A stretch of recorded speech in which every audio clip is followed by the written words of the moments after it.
এমন তো হবার কথা ছিল না, বললেন তারেক রহমান। জাতীয় নির্বাচন অনুষ্ঠান নিয়ে জনমনে সৃষ্ট সংশয়, সন্দেহ ও গণতন্ত্রে উত্তরণের পথকে হয়তোবা সংকটপূর্ণ করে তুলতে পারে বলে মন্তব্য করেছেন বিএনপির ভারপ্রাপ্ত চেয়ারম্যান তারেক রহমান।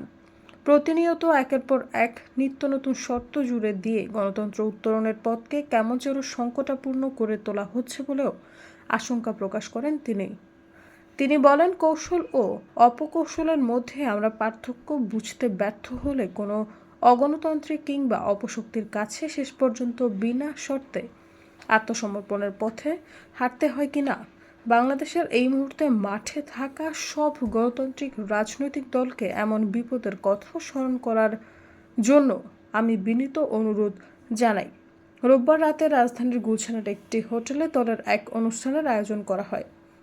প্রবাসে বিএনপির সদস্য পদ নবায়ন ও নতুন সদস্য সংগ্রহ কর্মসূচির অনলাইন পেমেন্ট গেটওয়ে কার্যক্রম উদ্বোধনের এই অনুষ্ঠানে প্রধান অতিথির বক্তব্যে একথা বলেন তারেক রহমান। লন্ডন থেকে ভার্চুয়ালি অনুষ্ঠানে যুক্ত হন তিনি। সৈয়দা ফারিয়া, সমযোগ।